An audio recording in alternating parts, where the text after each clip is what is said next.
आज की कहानी के माध्यम से हम जानेंगे कि नकारात्मक विचार कैसे दूर करें। एक खुशहाल जीवन के लिए व्यक्ति को सकारात्मक होना चाहिए। आज हम इस कहानी में जानेंगे कि कैसे बुद्ध ने अपने ज्ञान द्वारा एक भिक्षुक को सकारात्मकता का पाठ पढ़ाया। एक बार की बात है, एक बौद्ध भिक्षुक था। उसके भीतर हमेशा नकारात्मक विचार उठते रहते थे, जिसकी वजह से वह चिंता और तनाव महसूस करता था।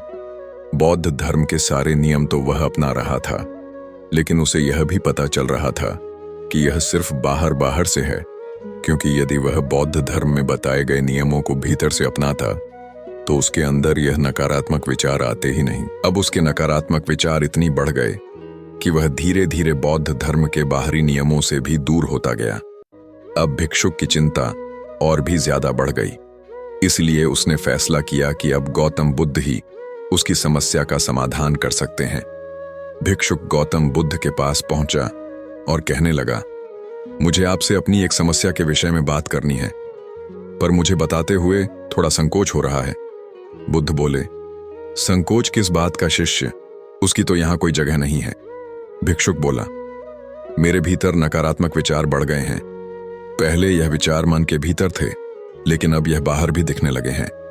मैं ठीक प्रकार से बौद्ध धर्म के नियमों का पालन नहीं कर पा रहा हूं, और मुझे इसलिए संकोच हो रहा है क्योंकि मैं एक बौद्ध भिक्षुक हूं और इसके बावजूद भी मेरे भीतर नकारात्मक विचार बढ़ रहे हैं। बुद्ध बोले, व्यक्ति तो जन्म से ही नकारात्मक होता है, लेकिन ज्ञान द्वारा धीरे धीरे वह सकारात्मक होता जाता है।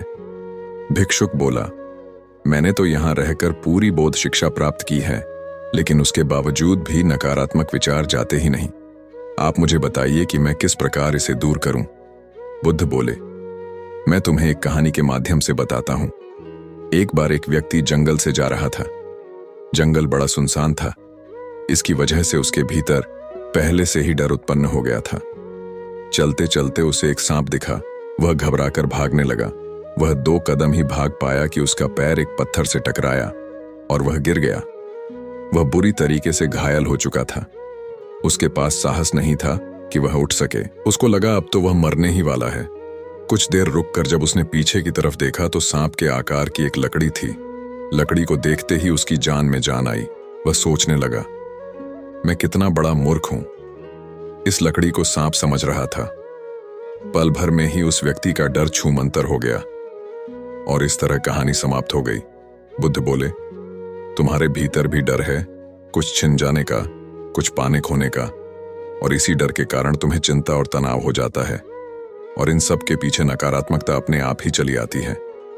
भिक्षुक बोला, हाँ, आप सही कहते हो, लेकिन मैं इस विषय में आपसे थोड़ा और जानना चाहता हूं कि कैसे मैं एक सकारात्मक इंसान बनूं। बुद्ध बोले, तुम ध्यान से मेरी बताई गई बातों को सुनो। बुद्ध ने सकारात्मक होने के विषय पर एक एक करके उपदेश देना शुरू किया। हमेशा जागरूक रहो, हमेशा वास्तविक जीवन में जीने की कोशिश करो, और किसी भी घटना से तुम्हारे भीतर क्या प्रतिक्रिया होती है उस पर विशेष ध्यान दो। धीरे धीरे इससे तुम्हारी जागरूक होने की शक्ति बढ़ेगी। दूसरों को माफ करना सीखो। यदि किसी से गलती हो जाए तो उसे माफ करना सीखो। ऐसा करने से तुम्हारे भीतर चिंता और तनाव कम होता जाएगा। दूसरों के साथ साथ खुद को भी माफ करना सीखो। ऐसा करने से तुम्हारे भीतर आत्मग्लानि कम होती जाएंगी। नकारात्मकता का कारण खोजो। दुनिया में कोई भी चीज बिना कारण के नहीं होती। तुम्हारी नकारात्मकता का असली कारण क्या है, उसे खोजने का प्रयास करो। जड़ तक जाओ ताकि तुम देख सको कि तुम क्यों नकारात्मक हो रहे हो। खोजते खोजते समझ जाओगे। आभार व्यक्त करो। जीवन के प्रति हमेशा अपना आभार व्यक्त करो। देखो कि जीवन ने तुम्हें क्या क्या सकारात्मक दिया है। यह सोचो कि तुम कितने सौभाग्यशाली हो कि तुम्हें बुद्धत्व को जानने का मौका मिल रहा है। बुद्ध की यह बात सुनकर भिक्षुक ने उनके आगे हाथ जोड़ लिए। भिक्षुक बोला, बुद्ध, आपके इस ज्ञान से मेरी नकारात्मकता दूर होती जा रही है। अब मैं जान गया हूं कि नकारात्मकता मेरे भीतर है, तो सकारात्मक भी मेरे भीतर ही होंगी। नकारात्मकता बिना किसी प्रयास के मिल जाती है, लेकिन सकारात्मक के लिए मनुष्य को हमेशा खोज करनी पड़ती है। ऐसा कहकर भिक्षुक ने बुद्ध को धन्यवाद किया। इस कहानी से हमें यह शिक्षा मिलती है कि नकारात्मक विचारों से हम हमेशा तनाव में ही रहेंगे। इसलिए हमें अपना नजरिया बदलना होगा। और अपने जीवन में सकारात्मक चीजों को महत्व देना होगा। छोटी छोटी सकारात्मक चीजों में अपना समय बिताकर हम खुद को खुश रख सकते हैं। उम्मीद करते हैं आपको हमारी गौतम बुद्ध की शिक्षाप्रद कहानी नकारात्मक विचार कैसे दूर करें पसंद आई होगी। पूरा वीडियो देखने के बाद लाइक तो कर ही दिए होंगे। चैनल को सब्सक्राइब करके कमेंट में नमो बुधाय बोल दीजिए। नमो बुधाय।